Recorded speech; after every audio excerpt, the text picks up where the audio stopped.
Good morning students. आज हम लोग क्लास 10th मैथ्स में सेकेंड चैप्टर स्टार्ट करने जा रहे हैं, जिसका नाम है पॉलिनोमियल। पॉलिनोमियल्स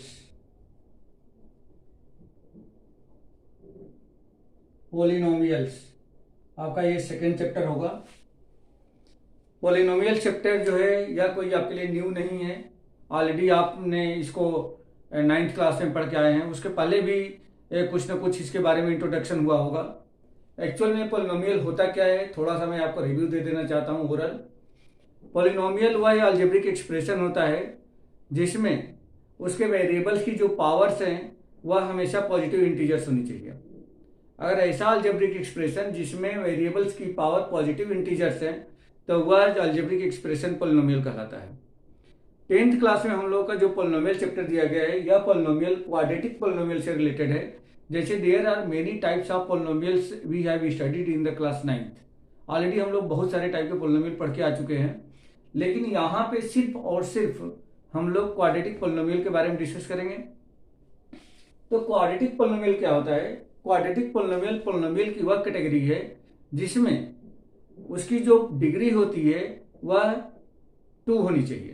मीन्स यदि किसी पॉलिनोमियल की मैक्सिमम पावर या डिग्री अगर 2 है तो वह पॉलिनोमियल क्वाड्रेटिक पॉलिनोमियल कहलाता है। जैसे अगर इसका स्टैंडर्ड फॉर्म की बात करेंगे तो p of x equal to a x square plus b x plus c होता है, जहां पे ए नॉट इक्वल टू 0 होना चाहिए। यहाँ पे ये चीज बहुत इंपॉर्टेंट है कि a should not be 0। What is the reason that if a equal to 0 then this term will be 0 and this polynomial will not be quadratic polynomial. This polynomial will be converted into the linear polynomial. Is it clear? तो यहाँ पे a not equal to 0 होना must है। इसमें a b c जो है and a b c और constants, ये कांस्टेंट कहे जाते हैं। ये क्या कहे जाते हैं? ये कांस्टेंट कहे जाते हैं। तो आपने ये standard form of quadratic polynomial देख लिया। अब यहाँ पे हम लोग डिस्कस करेंगे इसके जीरोज की। तो जीरोज क्या होता है? ऑलरेडी जीरोज के बारे में हम लोग 9th क्लास में इंट्रोड्यूस हो गए थे कि 9th क्लास में जीरोज बताए गए थे कि जीरोज होता क्या है। तो जीरोज वह नंबर होता है जिस नंबर को यदि एक्स के प्लेस पे इसमें ट्रांसफर किया जाए और वह पॉलिनोमियल की पूरी वैल्यू को यदि 0 कर दे तो वह नंबर उस पॉलिनोमियल का जीरोज कहलाएगा।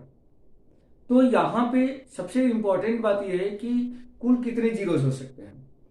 तो किसी भी पॉलिनोमियल की जितनी डिग्री होती है आपको समझना चाहिए कि ठीक उतने ही जीरोज होंगे।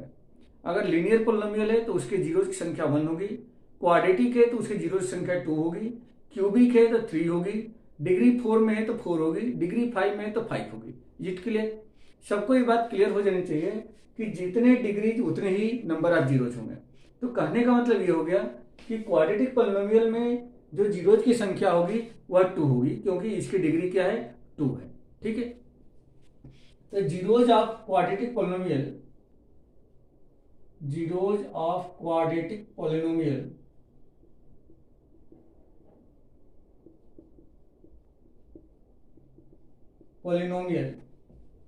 Are 2।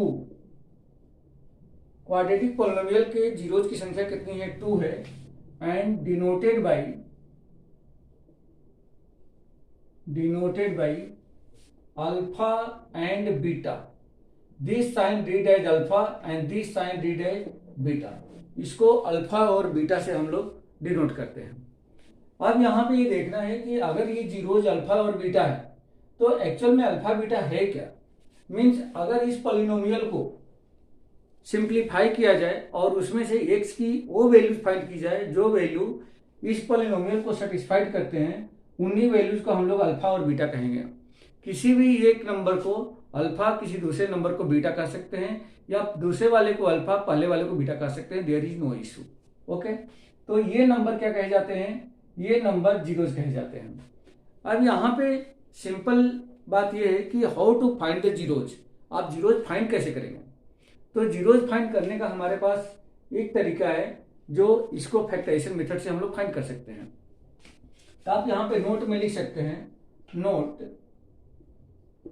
We can find zeros means alpha and beta by factorization method. By factorization method. Factorization method से आप किसी भी पॉलिनोमियल के जीरोज फाइंड कर लेंगे और ये आपके सिलेबस में है भी। आप जैसे ही सेकंड एक्सरसाइज ओपन करेंगे तो आपको वहां से पहला क्वेश्चन आपको यही मिलेगा, find the zeros by the factorization method. Is it clear? अब ये क्वेश्चन आता है कि फैक्टराइजेशन का क्या कोई स्पेशल तरीका है, स्पेशल मेथड है जहां से वही मेथड हमें यूज करनी है? नहीं। फैक्टराइजेशन मेथड जो होता है एक्चुअल में जितने टाइप के आप फैक्टर कर सकते हो या जितने टाइप के फैक्टर्स होते हैं, कोई आइडेंटिटी यूज करके, मिडिल टर्म स्प्लिट करके, कॉमन निकाल करके, जैसा भी हो, बट उसको फैक्टर करना है और फैक्टर करके उसमें से हमें जीरोज फाइंड आउट करना है। अब यहाँ पे क्वेश्चन उठता है कि जो इसके ax² bx+c के जो a b c मीन्स जो कोफिशिएंट है या कॉन्स्टेंट्स हैं, क्या उनका इन जीरोज के साथ में कुछ रिलेशन होता है? यस। तो आपको एक यहाँ पे न्यू टॉपिक मिलेगा, relation between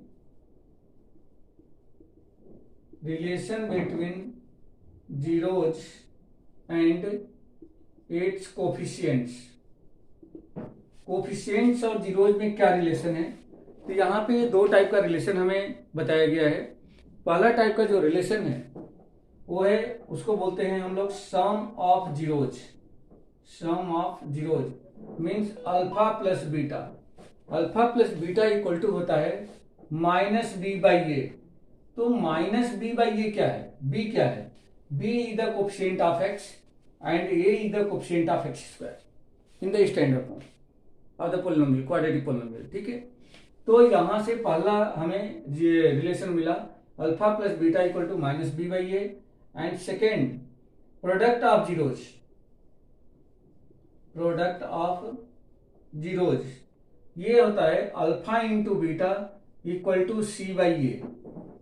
alpha into beta equal to c/a। c क्या है? कांस्टेंट टर्म, एंड a क्या है? तो कोफिशिएंट ऑफ x²। तो इस तरह से आपने ये रिलेशन देख लिया कि what is the relation between zeros and coefficients. दो टाइप के हमने जीरो यहाँ पे रिलेशन बताए।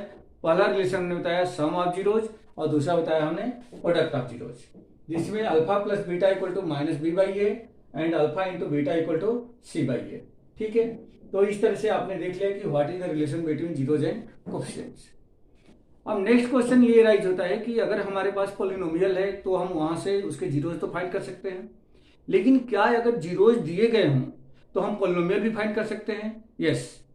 How can I find polynomial, quadratic polynomial, if sum of zeros and product of zeros are given और individually zeros are given, that means alpha and beta both are given separately, then how to find the quadratic polynomial?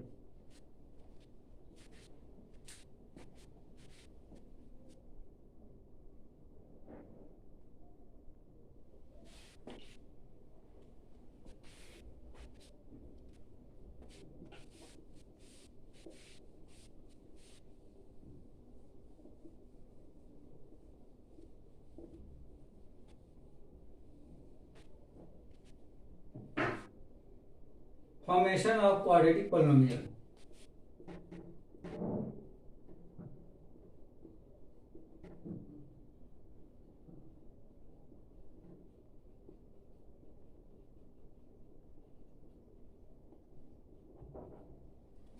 Formation of quadratic polynomials. Quadratic polynomial की formation क्या है? Quadratic polynomial को हम कैसे form करते हैं? If alpha beta and alpha plus beta and alpha into beta are given, if alpha plus beta and alpha into beta or alpha and beta are given, अगर ऐसा है तो हम कैसे क्वाड्रेटिक पॉलिनोमियल को फॉर्म करते हैं? तो quadratic polynomial will be quadratic polynomial will be, इसके लिए एक फार्मूला है P of x, just this is the mode of notation या क्वाड्रेटिक पॉलिनोमियल को या किसी भी पॉलिनोमियल को डिनोट करने का एक तरीका है p of x equal to k into x square minus alpha plus beta into x plus alpha into beta. ये जो हमने अभी आपको फार्मूला बताया, इस फार्मूले की हेल्प से आप किसी भी क्वाड्रेटिक पॉलिनोमियल को फाइंड आउट कर सकते हैं। यहां पे के कांस्टेंट होगा, अल्फा प्लस बीटा या अल्फा इंटू बीटा अगर इसी फॉर्म में दे रखा है, जैसा कि आपके सिलेबस में एनसीईआरटी में जो क्वेश्चन दिया गया है वह अल्फा प्लस बीटा और अल्फा इंटू बीटा के ही फॉर्म में दिया गया है। लेकिन कभी कभी यह इंडिविजुअल अल्फा और बीटा की अलग अलग वैल्यू मिल जाती है हमें, तो उस सिचुएशन में भी आप यहाँ पे अल्फा और यहाँ पे बीटा की वैल्यू, यहाँ पे अल्फा और यहाँ पे बीटा की वैल्यू ट्रांसफर करके आप क्वाड्रेटिक पॉलिनोमियल फाइंड करेंगे। ठीक है, तो यहाँ पे के जो है वेयर के इज कांस्टेंट या के इसमें कांस्टेंट होगा और ये इसी तरह से हमेशा बना रहेगा के। बाकी के अंदर में अल्फा बीटा की वैल्यू हम ट्रांसफर करेंगे और इसको सिंप्लीफाई कर देंगे, ये हमारा क्वाड्रेटिक पॉलिनोमियल बन जाएगा।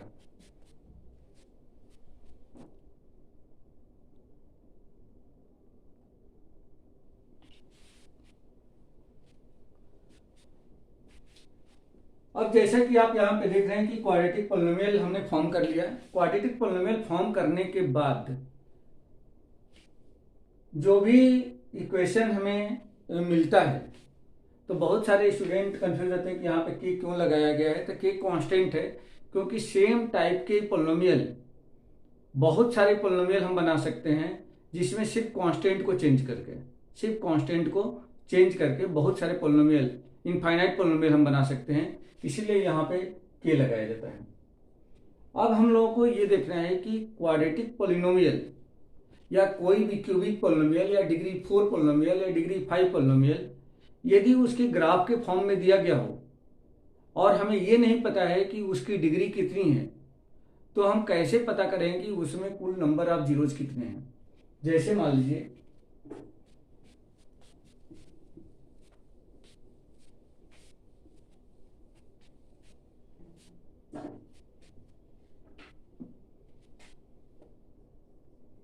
number of zeros if graph of polynomials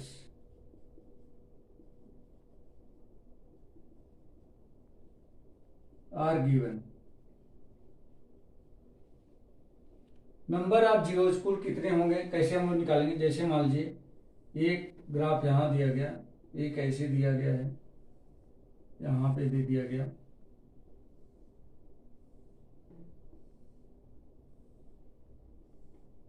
ऐसे मान लीजिए कि एक्स वाई दिया गया है और इसमें जो ग्राफ दिए गए हैं, जैसे मान लीजिए कि कुछ ग्राफ ऐसा दे दिया गया, ये भी किसी पॉलिनोमियल का ग्राफ है, ऐसा ग्राफ दे दिया गया, ऐसा ग्राफ दे दिया गया है, ऐसा दे दिया गया, इस टाइप से ग्राफ दे दिया गया है।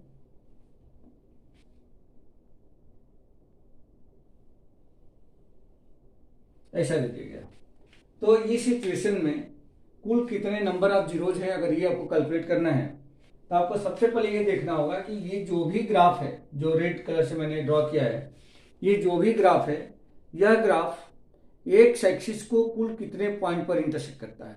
एक्स एक्सिस को, वाई को नहीं, एक्स एक्सिस को कुल कितने पॉइंट पर इंटरसेक्ट करता है।